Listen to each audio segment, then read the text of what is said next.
Capcom. At it again, are you? Hello once again, everyone. Original Blood Ace back again. It's been a little while since I did a video. Been busy uploading all those trailers from E3, as well as Mario Kart videos on the other channel.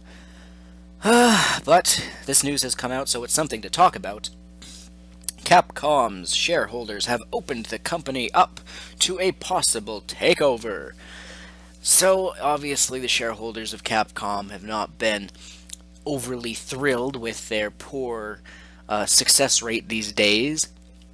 I mean, all they really had to do to keep the shareholders off their backs was not be idiots, not be Capcom, but that's just asking too much now, isn't it? Because all they had to do, they took all their profits from Monster Hunter 4 and threw it all away. Literally, that's basically what they did. They spent it all on a studio to make smartphone games, and that blew up in their face. So, now granted, when Monster Hunter 4 Ultimate or 4G or whatever comes out, it'll make them some money.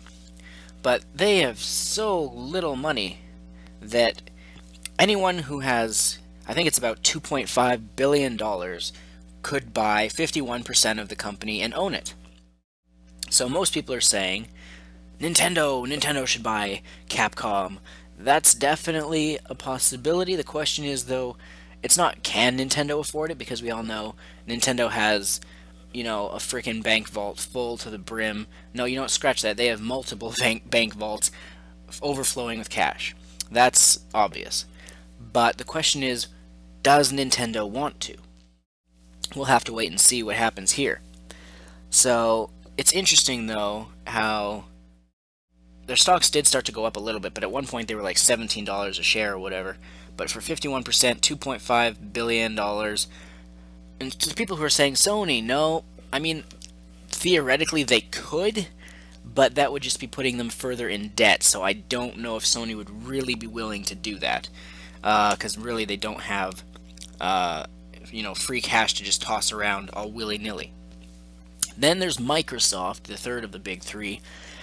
We really don't want Microsoft to buy Capcom, because that will go from being, they went from going Capcom to Crapcom, and if Microsoft buys them, they'll go from Crapcom to Deadcom. Seriously, it'll be Rareware all over again.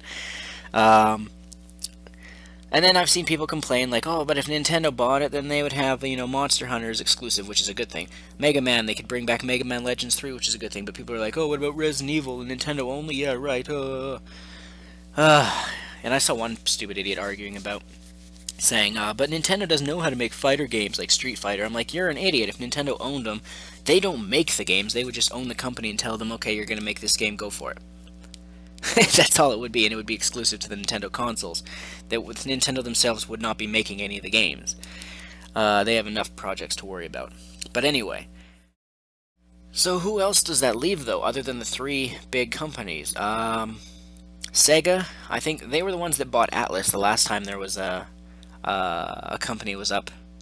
Well, last time Atlas was up for grabs or whatever. I've seen some people say Platinum Games. I don't know if they have the budget for that. I don't know if they're big enough.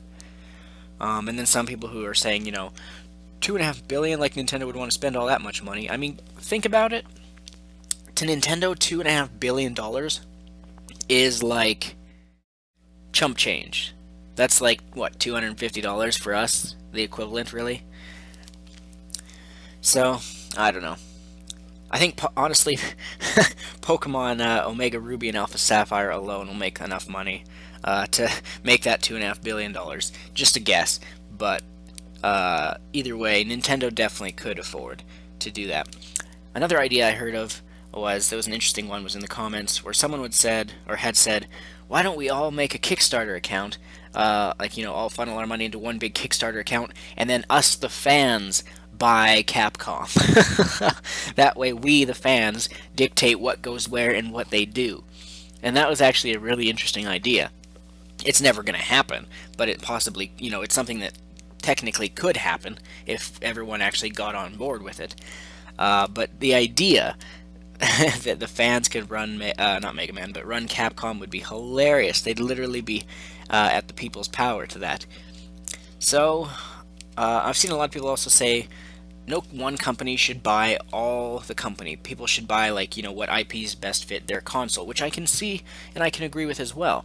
Because if you think about it, like Mega Man and Monster Hunter, I think really should stay with Nintendo. Street Fighter can. I don't fucking care where that goes. You can put it on Sony, you can put it on Xbox, leave Nintendo alone. I don't fucking care for Street Fighter.